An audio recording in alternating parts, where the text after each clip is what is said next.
ఓం శాంతి. ఈరోజు మురళి డేటు 13/1/2026. బాబా చెప్తున్నారు, మధురమైన పిల్లల్లారా, తండ్రి శ్రీమతానికి గౌరవం ఇవ్వడము అంటే ఎప్పుడూ కూడా మురళిని మిస్ చేయకూడదు. బాబా యొక్క ప్రతి ఆజ్ఞను పాలన చేయాలి.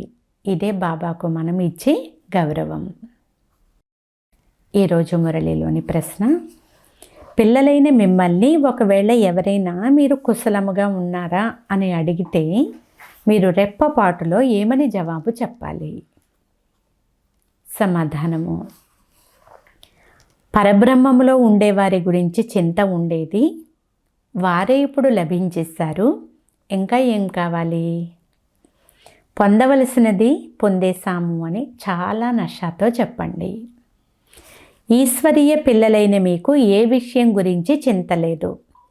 తండ్రి మిమ్మల్ని తనవారిగా చేసుకున్నారు, మీపై కిరీటం ఉంచారు. ఇంకా ఏ విషయం గురించి మీరు చింతించాలి? ఓం శాంతి. బాబా తండ్రి, టీచరు, సుప్రీం గురువు కూడా అని తండ్రి అర్థం చేయిస్తారు. పిల్లల బుద్ధిలో కూడా తప్పకుండా ఇదే ఉంటుంది. ఇదే స్మృతిలో ఉంటారు. ఈ స్మృతిని ఎప్పుడూ ఎవ్వరూ నేర్పించరు కూడా. తండ్రియే కల్పకల్పము వచ్చి నేర్పిస్తారు. వారే జ్ఞానసాగరులు, పతిత పావనులు కూడా. వారు తండ్రి, టీచరు, గురువు కూడా. ఎప్పుడైతే జ్ఞాన మూడవ నేత్రం లభిస్తుందో అప్పుడే ఇది అర్థం చేయించబడుతుంది. పిల్లలు భలే అర్థం చేసుకుని ఉంటారు. కానీ తండ్రిని మర్చిపోతే మరి టీచరు, గురువు ఎలా గుర్తొస్తారు? మాయ అయితే చాలా ప్రబలమైనది. తండ్రి మహిమ 3 రూపాలలో ఉన్న ముగ్గురిని మరిపింపచేసేస్తుంది. మాయ ఎంత శక్తివంతమైనది. బాబా మేము మర్చిపోతున్నాము అని పిల్లలు కూడా వ్రాస్తూ ఉంటారు. మాయ ఎంత ప్రబలమైనది. డ్రామా అనుసారముగా చాలా సహజము. వారే తండ్రి, టీచరు, సద్గురువు. ఇలా ఎప్పుడూ ఎవ్వరూ ఉండజాలరు అని పిల్లలు అర్థం చేసుకున్నారు.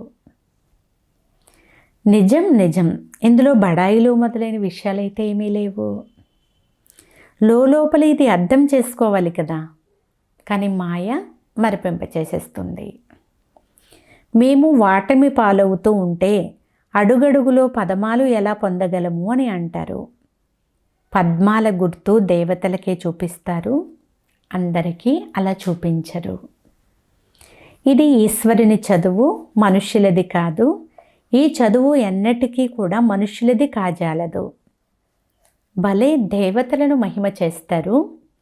అయినా ఉన్నతోన్నతమైన వారు ఒక్క తండ్రియే. మిగిలిన వారి గొప్పతనం ఏముంది? నేడు భిక్షాటన, రేపు రాజరికం. ఇప్పుడు మీరు ఇలాగా అంటే లక్ష్మీనారాయణులుగా అయ్యేందుకు పురుషార్థం చేస్తున్నారు. ఈ పురుషార్థంలో చాలామంది ఫెయిల్ అవుతారని కూడా మీకు తెలుసు. చదువుతారు, అయినా కల్పకృతం ఎంతమంది పాస్ అయ్యారో అంతమందే పాస్ అవుతారు. వాస్తవానికి జ్ఞానం చాలా సులభమైనది, కానీ మాయ మరిపింపచేస్తుంది. తండ్రి మీ చార్టు వ్రాయండి అని అంటారు, కానీ వ్రాయలేకపోతారు. ఎంతవరకు కూర్చుని వ్రాస్తారు? వ్రాసిన 2 గంటల స్మృతిలో ఉన్నామా అని పరిశీలన చేస్తారు. ఇది కూడా తండ్రి శ్రీమతాన్ని అమలు చేసేవారికే తెలుస్తుంది. వీరికి పాపం సిగ్గు కలుగుతూ ఉండవచ్చు అని తండ్రి భావిస్తారు. లేకుంటే శ్రీమతం అమలులోకి తేవాల్సి ఉంటుంది. కానీ 2% మంది కష్టం మీద చార్టు వ్రాస్తారు. పిల్లలకు శ్రీమతం పైన అంత గౌరవం లేదు అంటున్నారు బాబా. మురళి లభిస్తున్నా సరే చదవరు. బాబా చెప్పేది నిజమేనని, మేము మురళియే చదవకపోతే ఇతరులకు ఏమర్థం చేయిస్తాము అని వారి మనసులో తప్పకుండా అనిపిస్తుంది కూడా. ఓం శాంతి. ఆత్మిక తండ్రి ఆత్మిక పిల్లలకు అర్థం చేయిస్తున్నారు. మనమంతా ఆత్మలము అని, మమ్మల్ని పరంపిత పరమాత్మ చదివిస్తున్నారు అని పిల్లలు తెలుసుకున్నారు. వారు ఇంకా ఏం చెప్తారు? నన్ను స్మృతి చేస్తే మీరు స్వర్గానికి యజమానులుగా అవుతారు అని అంటారు. వీరిలో తండ్రి ఉన్నారు, చదువును చదివించే శిక్షకుడు కూడా ఉన్నారు, సద్గతిదాత కూడా ఉన్నారు. కొన్ని పదాలతో మొత్తం జ్ఞానం అంతా వచ్చేస్తుంది. ఇక్కడికి మీరు వచ్చేదే ఈ జ్ఞానాన్ని రివైజ్ చేసేందుకు. తండ్రి కూడా ఇదే అర్థం చేయిస్తారు. ఎందుకంటే మేము మర్చిపోతాము కనుక రివైజ్ చేసేందుకు ఇక్కడికి వస్తాము అని మీరు స్వయంగా చెప్తారు. భలే ఇక్కడ కొందరు ఉంటున్న వారికి రివిజన్ జరగదు, ఎందుకంటే అదృష్టంలో లేదు అంటున్నారు బాబా. పురుషార్థమైతే తండ్రి చేయిస్తారు, పురుషార్థం చేయించువారు కూడా ఒక్క తండ్రియే. ఇందులో ఎవ్వరికీ అతిథి మర్యాద కూడా జరగదు. అంటే విశేషమైనటువంటి పాలన అయితే ఎవరికీ ఉండదు. స్పెషల్ చదువు కూడా లేదు. ఆ చదువులైతే స్పెషల్గా చదివించేందుకు టీచరును పిలిపిస్తూ ఉంటారు. ఇక్కడైతే అదృష్టం తయారు చేసేందుకు బాబా అందరినీ చదివిస్తారు. ఒక్కొక్కరిని వేరువేరుగా ఎంతవరకని చదివిస్తారు? ఎంతమంది పిల్లలున్నారు? ఆ చదువులో ఎవరైనా గొప్పవారి పిల్లలైతే వారిని స్పెషల్గా చదివిస్తారు. ఇతను డల్గా ఉన్నాడు అనే టీచర్కు కూడా తెలుస్తుంది.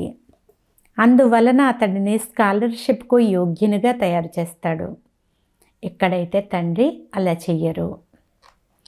ఇక్కడైతే అందరినీ ఏకరసముగా చదివిస్తారు. అది టీచరు ఎక్స్ట్రా పురుషార్థం చేయించడం. ఇక్కడైతే వీరు ఎక్స్ట్రా పురుషార్థం ఎవ్వరికీ విడిగా చేయించరు. ఎక్స్ట్రా పురుషార్థం అంటే మాస్టరు కొంత కృప చూపించడం అవుతుంది. భలే పైసలు తీసుకుంటారు, కానీ ప్రత్యేకంగా సమయం ఇచ్చి చదివిస్తారు. దానితో అతడు బాగా చదివి చురుకుగా అవుతాడు. ఇక్కడైతే ఎక్కువగా చదివే మాటే లేదు. దీని విషయమే పూర్తిగా కొత్తది అంటున్నారు బాబా. ఒకే మహామంత్రం ఇస్తారు, మన్మనాభవ. ఈ స్మృతి ద్వారా ఏమవుతుందో మీకు తెలుసు. తండ్రియే పతిత పావనుడు అని వారిని స్మృతి చేస్తేనే పావనముగా అవుతారని పిల్లలు తెలుసుకున్నారు. ఇప్పుడు పిల్లలైన మీకు జ్ఞానం ఉంది. ఎంతగా స్మృతి చేస్తారో అంత పావనముగా అవుతారు. తక్కువ స్మృతి చేశారు అనుకోండి, తక్కువ పావనముగానే అవుతారు. ఇది పిల్లలైన మీ పురుషార్థం పైన ఆధారపడి ఉంది. అనంతమైన తండ్రిని స్మృతి చేయడం ద్వారా మనం లక్ష్మీ నారాయణల వలె తయారు కావాలి. వారి మహిమను గురించి అయితే ప్రతి ఒక్కరికి తెలుసు. మీరు పుణ్యాత్మలు, మేము పాపాత్మలము అని అంటారు కూడా. అనేక మందిరాలు తయారై ఉన్నాయి. అక్కడికి అందరూ ఏం చేసేందుకు వెళ్తారు? దర్శనంతో లాభమైతే కొంచెం కూడా లేదు. ఒకరిని చూసి మరొకరు వెళ్తారు, అంతే. దర్శనం చేసుకునేందుకు వెళ్తారు. ఫలానా వారు యాత్రకు వెళ్తున్నారు, మనం కూడా పోదాం అని భావిస్తారు. దీనితో ఏమవుతుంది? ఏమీ లేదు. పిల్లలైన మీరు కూడా యాత్రలు చేశారు. ఎలాగైతే ఇతరులు పండుగలు జరుపుకుంటారో అలాగే యాత్రను కూడా ఒక పండుగలాగా భావిస్తారు.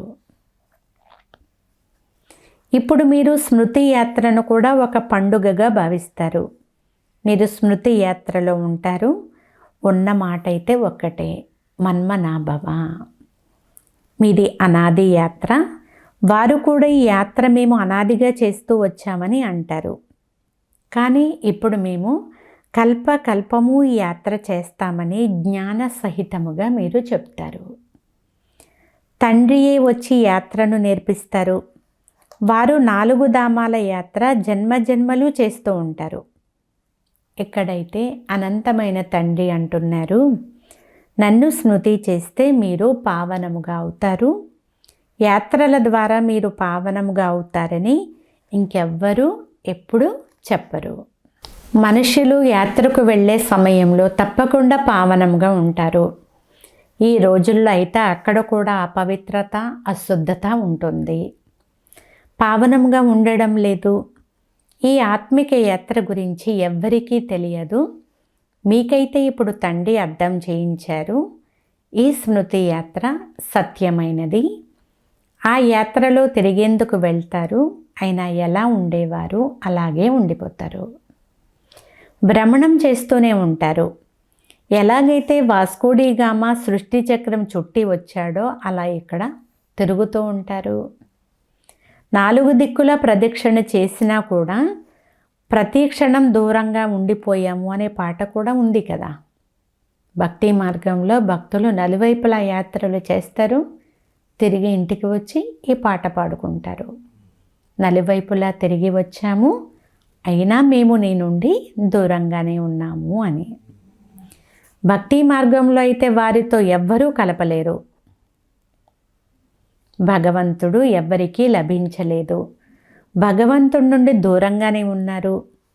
భ్రమణం చేసి ఇంటికి వచ్చి మళ్ళీ పంచ వికారాలలో చిక్కుకుపోతారు. ఆ యాత్రలన్నీ అసత్యమైనవి. ఇది పురుషోత్తమ యుగము అని తండ్రి వచ్చారు అనేది ఇప్పుడు పిల్లలైన మీకు తెలుసు. తండ్రి వచ్చేసారు అని ఒకనాడు అందరికీ తెలిసిపోతుంది. భగవంతుడు ఆఖరికి లభిస్తాడు. కానీ ఎలా? ఇదైతే ఎవ్వరికీ తెలియదు. మేము శ్రీమతం అనుసారముగా భారతదేశాన్ని మళ్ళీ స్వర్గంగా తయారు చేస్తున్నామని మధురాతి మధురమైన పిల్లలకైతే తెలుసు. మీరు భారతదేశం పేరే తీసుకుంటారు. ఆ సమయంలో వేరే ధర్మం అనేది ఏదీ ఉండదు. మొత్తం విశ్వమంతా పావనముగా అయిపోతుంది. ఇప్పుడు చూడండి, అనేక ధర్మాలు ఉన్నాయి. తండ్రి వచ్చి మీకు మొత్తం వృక్షం యొక్క జ్ఞానమంతా వినిపిస్తారు. మీరు దేవతలుగా ఉండేవారు, మళ్ళీ మీరే క్షత్రియులు, మీరే వైశ్యులు, మీరే శూద్రులుగా అయ్యారని మీకు స్మృతి ఇప్పిస్తారు. మీరే ఇప్పుడు బ్రాహ్మణులుగా అయ్యారు అని ఈ హంసో అర్థాన్ని తండ్రి ఎంత సులభంగా మనకు అర్థం చేయించారు. ఓం అనగా నేను ఆత్మను, తరువాత ఆత్మలమైన మనం ఇలా చక్రంలో తిరుగుతాము. వారు ఆత్మయే పరమాత్మ, ఆత్మలమైన మనమే పరమాత్మ అని అనేస్తారు. హంసో యొక్క అర్థం యథార్థంగా తెలిసిన వారు ఒక్కరు కూడా లేరు. కనుక తండ్రి చెప్తారు, ఈ మంత్రం ఏదైతే ఉందో దానిని ప్రతి క్షణము స్మృతి చెయ్యాలి. చక్రం బుద్ధిలో లేకపోతే చక్రవర్తి రాజుగా ఎలా అవుతారు?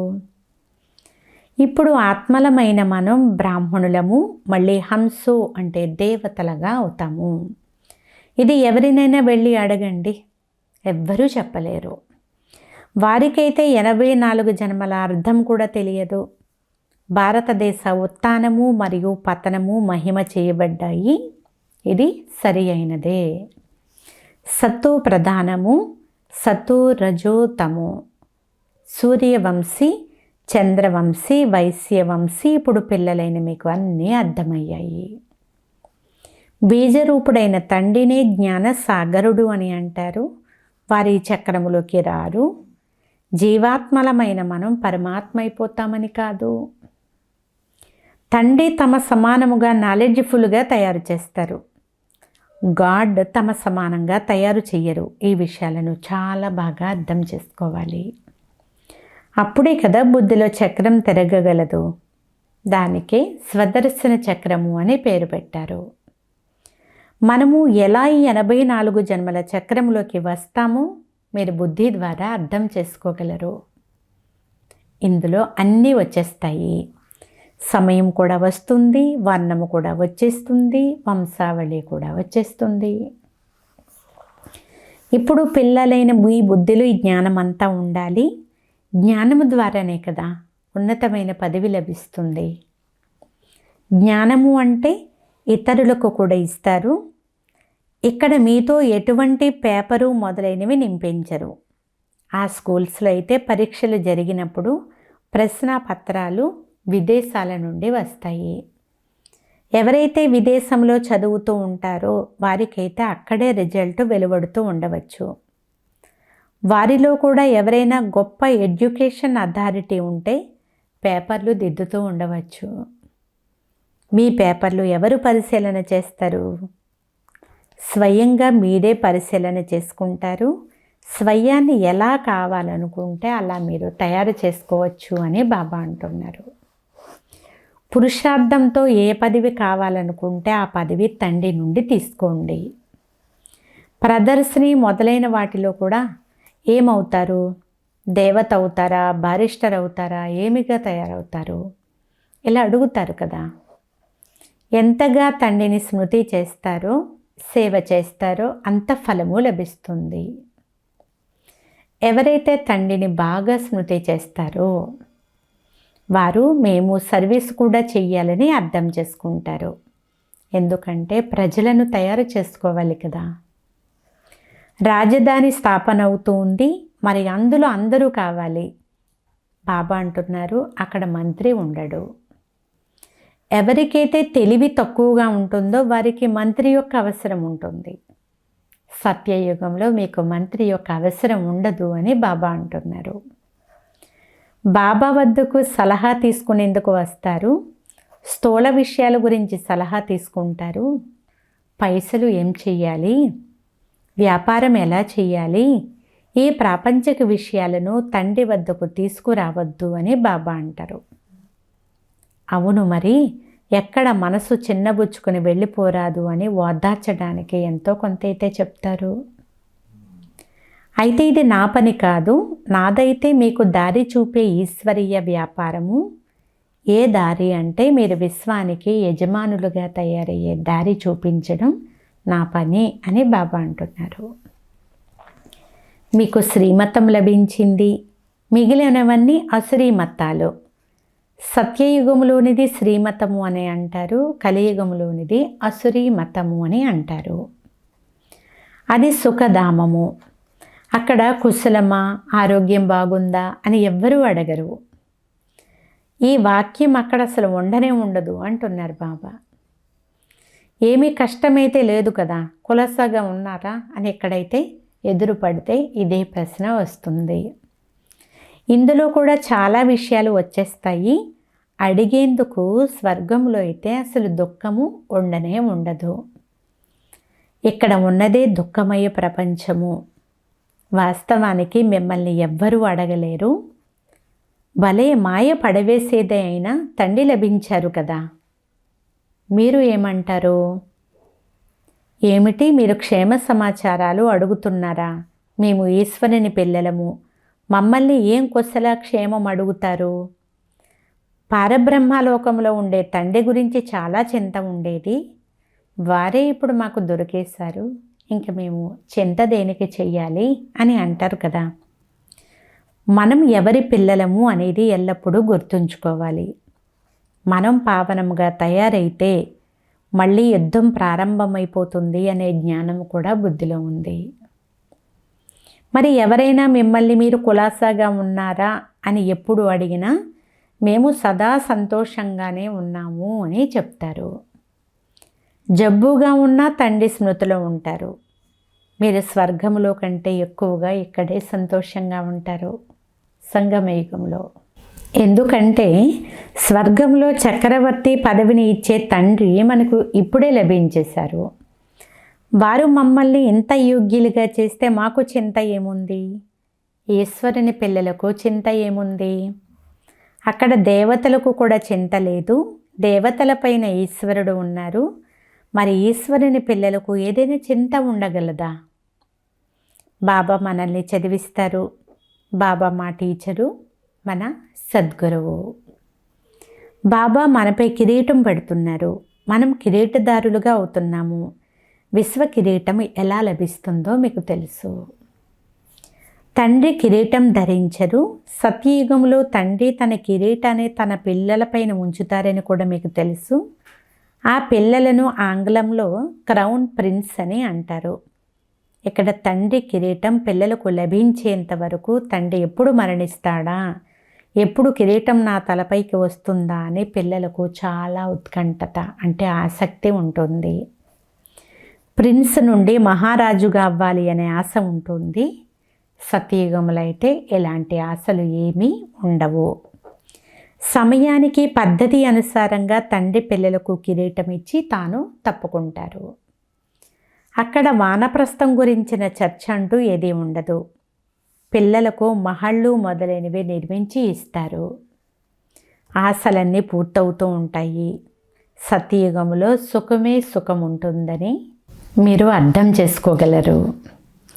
మీరు ఎప్పుడైతే అక్కడికి వెళ్తారో అప్పుడు సుఖాలన్నీ ప్రాక్టికల్గా పొందుతారు. స్వర్గంలో ఏముంటుందో, ఒక శరీరాన్ని వదిలి ఎక్కడికి వెళ్తారో మీకు తెలుస్తుంది కూడా. ఇప్పుడు తండ్రి మిమ్మల్ని ప్రత్యక్షంగా చదివిస్తున్నారు. మనము నిజంగానే స్వర్గానికి వెళ్తామనేది మీరు తెలుసుకున్నారు. వారు మేము స్వర్గంలోకి వెళ్తాము అని అంటారు, కానీ వారికి అసలు స్వర్గం అని దేనిని అంటారో కూడా తెలియదు. జన్మ జన్మాంతరాలుగా ఈ అజ్ఞానపు మాటలు వింటూ వచ్చారు. ఇప్పుడు తండ్రి మీకు సత్యమైన విషయాలను వినిపిస్తున్నారు. అచ్చా, మధురాతి మధురమైన అపరూపమైన పిల్లలకు మాతాపిత బాబ్దాదాల ప్రియ స్మృతులు మరియు గుడ్ మార్నింగ్. ఆత్మిక పిల్లలకు ఆత్మిక తండ్రి నమస్తే. ఆత్మీయ తండ్రికి ఆత్మీయ పిల్లల యొక్క ప్రియ స్మృతులు గుడ్ మార్నింగ్. నమస్తే నమస్తే నమస్తే. ధారణ కొరకు ముఖ్య సారము. ఫస్ట్ పాయింట్, సదా కుశలముగా సంతోషంగా ఉండేందుకు తండ్రి స్మృతిలో ఉండాలి. చదువు ద్వారా తమపై రాచరిక కిరీటాన్ని ధరించాలి. సెకండ్ పాయింట్, శ్రీమతమును అనుసరించి భారతదేశాన్ని స్వర్గంగా తయారు చేసే సేవను చెయ్యాలి. సదా శ్రీమతానికి రిగార్డు ఇవ్వాలి, అంటే గౌరవాన్ని ఇవ్వాలి. ఈరోజు వరదానము, శ్రేష్ఠ భాగ్యం యొక్క స్మృతి ద్వారా తమ సమర్థ స్వరూపంలో ఉండే సూర్యవంశ పదవికి అధికారి భవ.